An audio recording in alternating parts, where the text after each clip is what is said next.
पता है, मैंने ना जब अपने पापा से डिस्कस किया कि मैं ना आज प्रभु गौरमंडल दास जी के साथ में बातचीत करूंगा, तो मेरे पापा ने मुझसे ये कहा कि उनसे ज़रूर एक चीज़ बोलना जो उन्हें बड़ी पसंद है, और वो he'll be very happy right now watching this। उन्होंने मुझसे एक किस्सा शेयर किया, सुंदर पिचाई। तो उनके आईडी के डेज से ही मेट हिज फेलो क्लासमेट जो भी इस्कॉन के साथ है।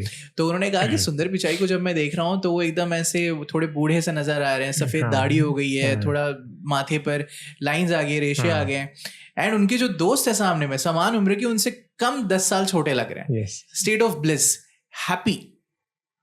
ये मैंने ऑब्जर्व किया है कि हमेशा जो सुपर इंटेलेक्चुअल्स होते हैं, जो हमें आईटीएंस के फॉर्म में मिलते हैं इस देश में, जो सीएज होते हैं। मैं जब फोक गया था तो वहाँ पर एक न्यूक्लियर साइंटिस्ट भी बैठे हुए थे जो होमी भाभा इंस्टीट्यूट में काम करते हैं।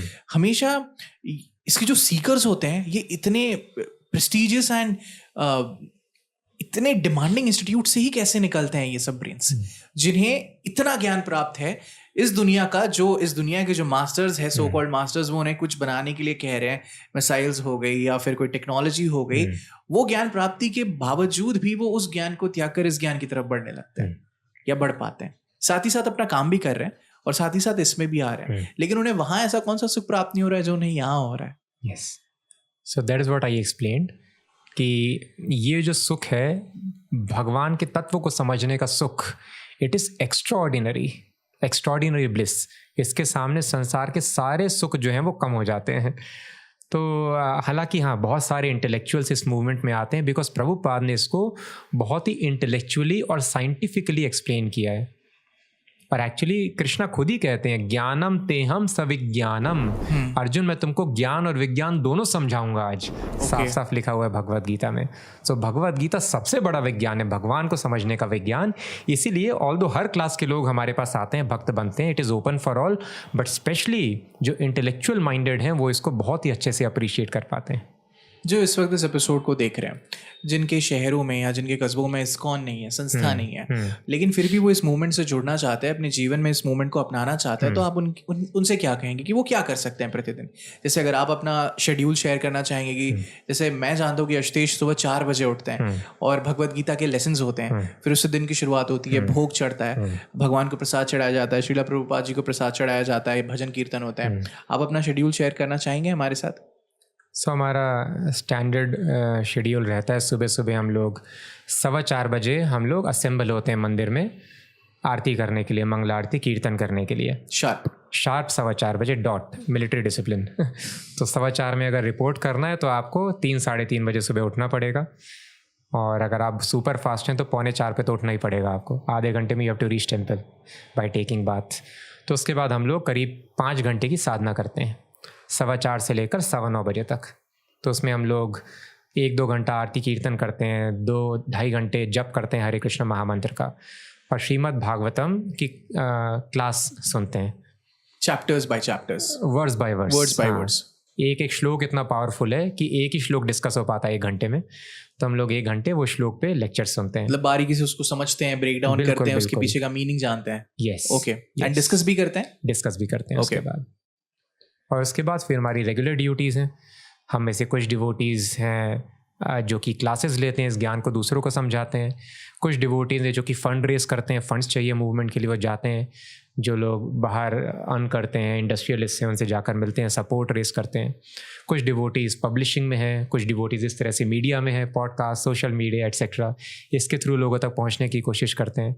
सेम जैसे बाहर एक इंडस्ट्री काम करती है, उसी तरह से वो सारी सेवा यहाँ पर डिवोटी करते हैं, but there is no salary. There is no salary. There is no salary. There is no bank account. There is no salary. Devotee कभी डिसाइड नहीं करता मुझे क्या काम करना है। So that is why it is extraordinary life जो प्रभुपाद ने दी है। यहाँ पर मटीरियलिस्ट सारी लाइफ कैलकुलेट करेगा, मुझे ये जॉब प्रोफाइल चाहिए, मुझे ये सिटी चाहिए, मुझे इस तरह का कपड़ा चाहिए, इस तरह का खाना चाहिए, इस तरह का सोना चाहिए। हम कभी भी डिसाइड नहीं करते मैं कौन सा काम करूँगा, क्या सेवा करूँगा, चाहे बर्तन धोने की सेवा हो, झाड़ू लगाने की सेवा हो, भगवान की अर्चना करने की सेवा हो, लेक्चर लेने की सेवा हो, देने की सेवा हो, लीडरशिप की सेवा हो, फॉलोअरशिप की सेवा हो। हम कभी प्लान नहीं करते हमें प्रमोशन चाहिए, ये करना है, डिमोशन चाहिए, इंडिया में भेजो, बांग्लादेश में भेजो, अफ्रीका में भेजो, पाकिस्तान में भेजो। डिवोटी हर जगह जाने के लिए रेडी रहता है, कभी प्लान नहीं करता कि मुझे ये अभी ये सीज़न चल रहा है, चलो ये फल खाते हैं, अभी चलो बारिश हो रही है पकोड़े खाते हैं, अभी ऐसा करते हैं। कभी अपना मेन्यू प्लान नहीं करता, कभी बाहर नहीं खाता। तो हम कभी भी प्लान नहीं करते अपने रहने की जगह, अपना शहर, अपना जॉब, कोई सिक्योरिटी नहीं है, बैंक अकाउंट नहीं है, ब्रह्मचारी के पास तो परिवार भी नहीं है, लेकिन सुख सबसे ज़्यादा है। और बाहर आदमी हर चीज़ कैलकुलेट करता है और दुख सबसे ज़्यादा कर लेता है, और सुख नहीं है। सुख नहीं है। तो इसलिए प्रभुपाद कहते हैं प्रैक्टिकल है, ये कोई अंधविश्वास नहीं है।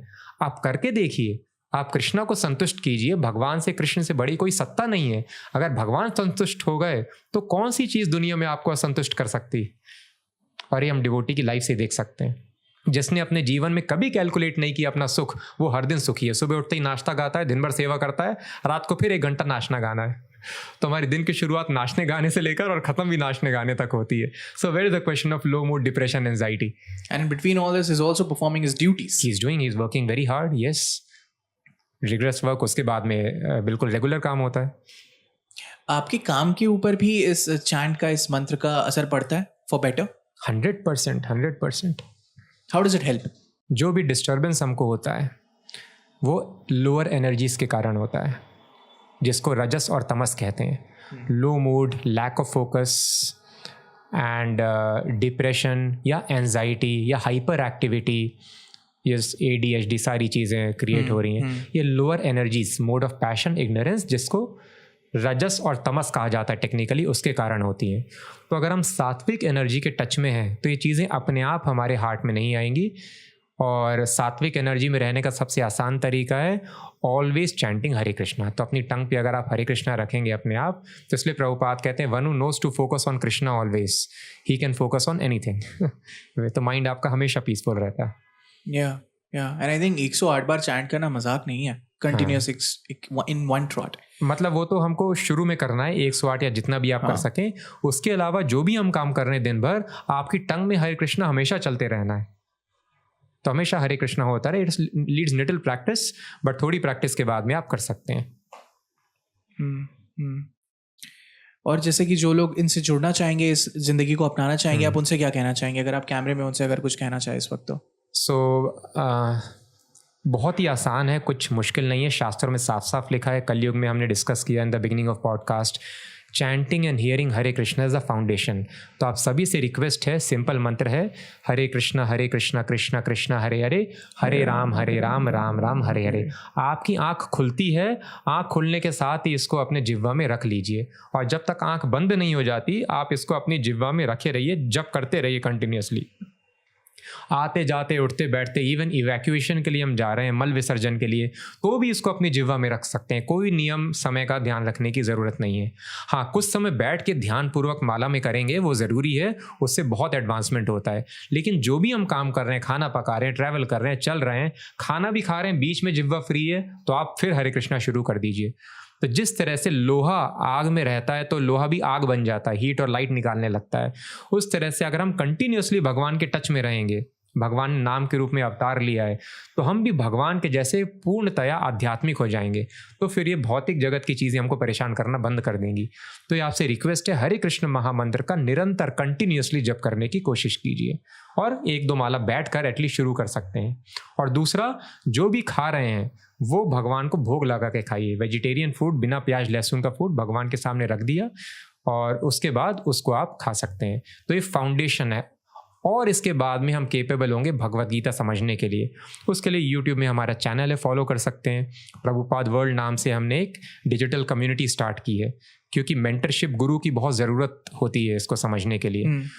तो हमारा बहुत अच्छा सिस्टम है, जिससे आप बहुत दूर भी रह रहे हैं, आपके आसपास कोई हरे कृष्णा इस्कॉन सेंटर नहीं है, तो आप ऑनलाइन कम्युनिटी की मदद से अंडर गाइडेंस आप भगवत गीता समझ सकते हैं, और इन सारी प्रैक्टिसेस को अपने जीवन में, अपने सिटी में, गाँव में रह के फॉलो कर सकते हैं। लवली। प्लीज, प्रभु ने कह दिया है, आप इसकी शुरुआत आज से ही कर सकते हैं। yes. अपने अपने तरीके से। प्रभु, इस शब्द के मायने क्यों है प्रभु? शायद इसलिए कि हम अपनी इंद्रियों को हमारे काबू में कर रहे हैं। We are not a slave to our own mind, but we are actually making the mind work for us now, इसलिए ये शब्द प्रभु जुड़ता है वेरी नाइस मंक्स के साथ। सो प्रभु का मतलब मास्टर। आप हमारे मास्टर, मालिक हैं, हम आपके दास हैं। तो इस दुनिया में हम सब लोग मालिक बनना चाहते हैं। Everyone wants to become master. Everybody wants to rule the world. Correct. Yes. Everyone wants to rule the world. Yeah. लेकिन मालिक हम बन नहीं सकते, रूलर तो कृष्ण है। तो इसलिए आदमी हमेशा दुखी रहता है, अगर घर का नौकर मालिक बनने की कोशिश करे तो वो तो परेशान होगा ही। तो हम लोग दास हैं, तो इसलिए डिवोटी जो है वो अपने आप को सर्वेंट मानता है और बाकी जो भक्त हैं उनको अपना मास्टर मानता है, मालिक। इसलिए हम लोग एक दूसरे को प्रभु कह के एड्रेस करते हैं कि आप मास्टर हैं और मैं आपका दास हूँ। तो जो रियल सुख है जीवन का वो स्पिरिचुअल लाइफ में, और spiritual life is only meant for meek and humble, Jesus Christ ने भी कहा है। तो मीकनेस, ह्यूमिलिटी ये फाउंडेशन है स्पिरिचुअल लाइफ की। तो इसलिए अपने आप को हम्बल रखने के लिए डिवोटी हमेशा सोचता है कि मैं दास हूँ, और इसलिए हर दूसरे डिवोटी को बोलता है प्रभु, आप मेरे प्रभु हैं, मास्टर। लवली। आपने 9:15 तक का शेड्यूल बता दिया, उसके आगे? तो 9:15 के बाद में हम लोग प्रसाद लेते हैं, सुबह ब्रेकफास्ट या ब्रंच जो भी बोल दीजिए। जो आप खुद बनाते हैं? हाँ, हम में से ही भक्त बनाते हैं, अलग अलग सर्विस असाइन होती है, और भगवान को भोग लगा के 9:30 पे प्रसाद ले लेते हैं हम लोग। उसके बाद 10 बजे से हमारी सेवा शुरू हो जाती है शाम को 7 बजे तक। और जैसे हमने बताया सेवाएं अलग अलग होती हैं। बेसिकली सेवा यही है कि इस मैसेज को लोगों तक कैसे पहुंचाया जाए कि आप भगवान के अंश हैं। जैसे पेड़ का पत्ती पेड़ का अंश है, तो जड़ में पानी दीजिए तो पत्ता हरा भरा रहेगा। बस यही मैसेज है हमारा, भगवान की सेवा कीजिए, भगवद गीता का मैसेज पहुंचाना। अब इसके लिए हमको मंदिर बनाने की ज़रूरत है तो मंदिर बनाते हैं, बुक पब्लिश करनी है तो बुक पब्लिश करते हैं, ब्लॉग्स लिखते हैं, वीडियोस बनाते हैं, लोगों तक आउटरीच करते हैं, फंड रेज करते हैं, एटसेट्रा, सब कुछ होता है इसके लिए। तो ये 10 से शाम को 7 बजे तक ये सेवा चलती है सबकी अलग अलग। और 7 बजे के बाद फिर से नाचना गाना, भगवद गीता का श्रवण, और रात में 9 साढ़े 9 तक सो जाते हैं, क्योंकि 3:30 बजे दोबारा उठना 3:30 उठना और ये जीवन है। यस। लवली।